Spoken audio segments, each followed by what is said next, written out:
দিন হয়, এই 14 মনন্তরের যখন অর্ধেক হয়, সপ্তম মানে 7, যখন এই সপ্তম মনন্তর আসে, সেই মনন্তরের নাম হলো বৈবস্বত্তর মনন্তর।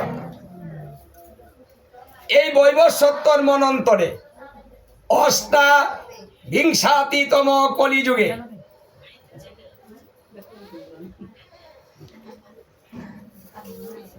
যে কলি আসে,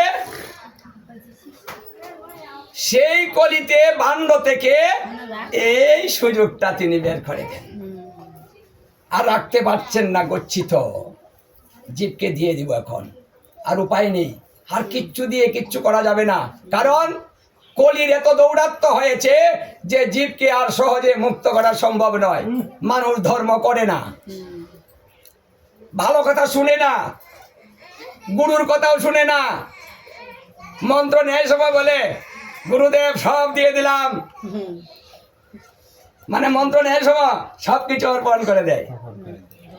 মন্ত্র নিয়ে বলে আমি কি গুরুর কাছে সব দিয়ে দিচ্ছি নাকি, সব কথা বলতে হবে, তারপরে নিজে মাতবরি শুরু করে দেয়, আর বলে না। তাহলে যে জীব গুরু মানে না, যে জীব গুরুকে অমান্য করে, সেই জীব ভগবানকে অমান্য করে, তাহলে সেই জীব ধর্ম করবে কি করে? তাহলে তো সুযোগ দিতে হবে। বয়োজ্যেষ্ঠকে আজকাল মানবে না, তাহলে ধর্মটা হবে কি করে? কি গো, বড়রা আদেশ করবে, ছোটরা বলবে তুমি বুঝো না, চুপ করে থাকো, ধমক দিয়ে বসিয়ে দিবে। তাহলে আপনি জ্ঞানটা কি করে দিবেন? জ্ঞান দিতে পারছেন না, উপদেশ দিতে পারছেন না, তাই ধর্মটা কি করে হবে? হবে না। তাই এমন একটা ধর্ম দিতে হবে, ইচ্ছা অনিচ্ছা যে কোনো ভাবে ধর্ম হবে, ইচ্ছাতেও হবে অনিচ্ছাতেও হবে। অনিচ্ছাতে কি করে হবে? ইচ্ছাতে না হয় বুঝলাম, কিন্তু অনিচ্ছাটা কি করে বোঝা যায়? অনিচ্ছাটাও হবে। সাধুগুরু বৈষ্ণব যারা হরিনাম সংকীর্তন করে তারা, তাহলে যারা ইচ্ছা নাই, আসে না, শুনে না, ভালো লাগে না, এখানে বসে না, এমন লোক তো আছে সমাজে, সবাই তো আর এখানে আসে না। তাহলে বাড়ির মধ্যে আছে, এই বাড়ির মধ্যে যদি হরিনাম হয়, তাহলে ইচ্ছা অনিচ্ছা তার কর্ণে প্রবেশ করবে, কি যাবে না? শুনতে মন চায় না, রাগে শরীরটা হত্যা যাইতাছে, কীর্তন লাগাইছে কি রাগুরতাছে, কিন্তু কীর্তন শুনে, তাই না? তারপরেও তো শুনছে, হ্যাঁ, বিপদে পড়েছে, ঘুমাতে পারছি না, কি রাত্রে উঠে কি একটা ঘটঘট লাগাইছে, হচ্ছে বাড়ির মধ্যে হচ্ছে, কিন্তু এটা ইচ্ছায় নয়, অনিচ্ছায়। নাম এমনই একটা বস্তু যে অনিচ্ছাতেও ধর্ম হয়, যদি কর্ণে যায়। এটা অগ্নির মতো কাজ করে। আগুনকে আপনি ভালোবাসুন আর নাই বাসুন, যে কোনো ভাবে অগ্নিতে হাত দিবেন, আগুনের ধর্মই পুরানো, পুড়ে দিবে, তাই না? না ভালোবাসলেও দাম দিবে, আমার সঙ্গে ভালোবাসা করেছে, জড়িয়ে ধরো, ধরবে না, তাই না? হরে কৃষ্ণ। তাই আগুনের সঙ্গে কেউ ভালোবাসা করে? করে না। কেন করে না? ভয়ে। কারণ ও ভালোবাসার মূল্য দেয় না, পুড়িয়ে ছাই করে দেয়, হ্যাঁ? তাই ওকে ভয় পেয়ে কেউ ধরে না। তাহলে এমন কিছু লোক আছে হরিনাম কাছে আসে না, ওরা হরিনামকে ভয় পায়, আগুনের মতো ভয় পায়, কিন্তু আগুনের ধর্ম পুড়িয়ে দেয়। নামের ধর্ম করণে গেলেই কৃপা লাগিয়ে দেয়, গেলেই কৃপা। এটা এই জন্য দিলেন যে কলি হতো জীবকে, এর চাইতে সহজ কিছু আর আমি দেখতে পাচ্ছি না, তাই রাধারানীর ভাণ্ড থেকে এনে আমি নিজে ওটা প্রচার করে দেব। তাই এই জগতে হরিনাম করিতে প্রচার, আপনি হইলেন প্রভু গৌর অবতার।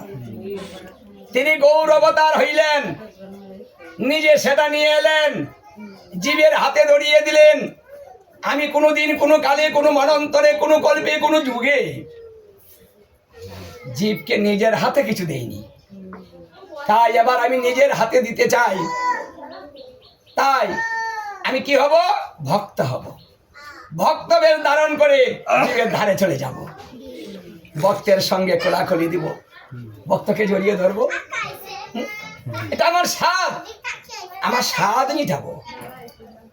দেখুন আমার ভগবানের কিছু স্বাদ আছে, তিনি স্বাদ করে এখানে এসেছেন, স্বাদ মেটানোর জন্য এসেছেন, ভক্ত সঙ্গ করবেন তাই এসেছেন। এখানে এসে তিনি দুলায় গড়াগড়ি দিয়েছেন, নয়ন জলে ভক্ত প্লাবিত করেছেন, দুলায় দূষিত হয়েছে অঙ্গ। আমি যদি ভগবান সেজে ধরাধামে আসি, তাহলে আমি তো আমার ভক্তকে জড়িয়ে ধরতে পারবো না, আমার সৃষ্টির মাহাত্ম্য নষ্ট হয়ে যাবে। তাই আমি যদি ভক্ত হয়ে যাই, আমার কাছ থেকে আমার ভক্তদের আমি ভালোবাসা পাবো, নিজে ভালোবাসতে পারবো, তাদের ভালোবাসাটুকু আমি গ্রহণ করতে পারবো। এই জন্য তিনি এসেছেন, আচরণ ধরেছেন, নাম নিয়েছেন, নাম গাইছেন, উচ্চস্বরে হরিনাম গাইতে শুরু করলেন, নেচে নেচে, নৃত্য করিতে করিতে হরিনাম, তালে তালে হরিনাম। কেন করছেন? কারণ জীব যে বলো তালের প্রিয়াসী, তালকে ভালোবাসে, আনন্দকে ভালোবাসে, আনন্দ প্রিয়াসী। যেখানে শুনে আনন্দ সেখানে দৌড়ে ছুটে যায়, নিমন্ত্রণ করতে হয় না। হ্যাঁ, যেখানে ঢাকঢোল বাজায়, ডেক সেট বাজায়, ওখানে নিমন্ত্রণ লাগে গো। হ্যাঁ, শব্দ শুনলে দূর, কি হচ্ছে রে ও বাড়ি, দেখে আসি একটু, রান্না বাড়ি ছেড়ে দিয়ে সব কিছু ছেড়ে দিয়ে দৌড়ে চলে যায়। জীব হলো সেই আনন্দের প্রিয়াসী, তাই আনন্দ দিয়ে ধর্ম দিতে হবে। তাই তিনি ধর্মের মধ্যে আনন্দ মিশ্রণ করলেন, তাল মিশ্রণ করলেন, লয় দিলেন, সুর দিলেন, রাগ দিলেন, রাগিনী দিলেন, সব কিছু মিশালেন, একাকার করে ফেললেন। তুমি আনন্দ করো, করো। বাহ! তাহলে কি হবে? জীবের দেহটা ভালো থাকবে, কীর্তন করলে মন ভালো থাকে। দেখুন যারা এখানে বসেছেন, মনের জ্বালা নিয়ে এসেছেন, এখানে যতটুকু সময় আছেন অতটুকু সময়ের মধ্যে কিন্তু মনটা ভালো থাকবে। ঝগড়া করে এসেছেন, কেউ হাত তোলেন তো দেখি। আজকে ঝগড়া করেছেন? আজকে ঝগড়া হয়নি? হয়নি, মাঝে মাঝে হয়। যখন ঝগড়া হয় তখন মন কেমন হয়? আনন্দে ভরে যায়? ভরে না। কি হয়? নিরানন্দে ভরে যায়, তাই না? মনে সুখ পাই না, কিচ্ছু ভালো লাগে না, সদা সর্বদা মরতে ইচ্ছে হচ্ছে, মরার জ্বালারে মরি যাবো, এখন মনে হয় গাড়ির তলে মরি, মরার সংসার করব না, তাই না? এমন হয় না মাঝে মাঝে মন হয়ে যায়। হারে হারে বুঝতে পারছেন, এটা সংসার, হারে হারে সবাই বুঝতে পারছেন। এখানে রং নেই, একটা রঙের কৌটা আছে এখানে। এই রঙের কৌটাতে বেশি দিন রং থাকে না, স্বল্প দিনে রংটা ফুরিয়ে যায়। যখন রংটা ফুরিয়ে যায় কৌটাটা ফেলে দেয়। দেখো, কারণ কৌটার ভিতরে যদি রং না থাকে, কৌটা ভালোবেসে কেউ গড়ে রাখে? রাখে না। তাই যে মানুষের মধ্যে রং থাকে না, অকেজো হয়ে যায়, ওই মানুষটাকে কেউ ভালোবাসে না, কেউ দেখতে পারে না, ওকে বার বোঝা মনে করে, রঙের কৌটার মতো ছুঁড়ে ফেলে দেয়। খাইবার দিতে হয়, দেয়, কথা বলতে হয়, একটু একটু বলে, বেশি কথা বললে বুঝা তুমি ওইদিকে যাও, বাস্তব কথা। খাবা, বসে থাকবা, কথা করবা না, মাত বলি নাই, কে কৌটা নাই, কয়টা করে স্কার করেন আপনি, মাত ভরি ঘর করাইছেন, কি গো? মানে ভিতরে কৌটা রং নাই, ওকে ভালো কে বাসে? বাসে না। তাই এখান থেকে আমাদের শিক্ষা, আমাদের চারপাশে যারা আছে, যাদের কিনে আনন্দে মেতেছি, যাদের কারণে গোবিন্দকে ভুলেছি, সাধুগুরু বৈষ্ণবের সম্মান করতে পারি না, ওদেরকে ভালোবাসতে পারি না, যাদের কারণে, তারাই কিন্তু আমাদের এক নাম্বার শত্রু। যাদেরকে লালন পালন করে বড় করছেন, মুখের দিকে তাকিয়ে আছেন, আহা আমার ছেলেটা বড় হলে কত কিছু করবে আমার জন্য, হ্যাঁ এই পাবো সেই পাবো, সুন্দর একটা বউ পাবো, বউয়ের হাতে ভাত পাবো, কি আদর যত্ন। কেমন খাচ্ছেন কে কে কেমন খাচ্ছেন বউর হাতে, কেমন লাগে রান্নাটা? হরে কৃষ্ণ। কষ্টের কথা। সবাই শাশুড়ি হবেন, হারে হারে টের পাবেন।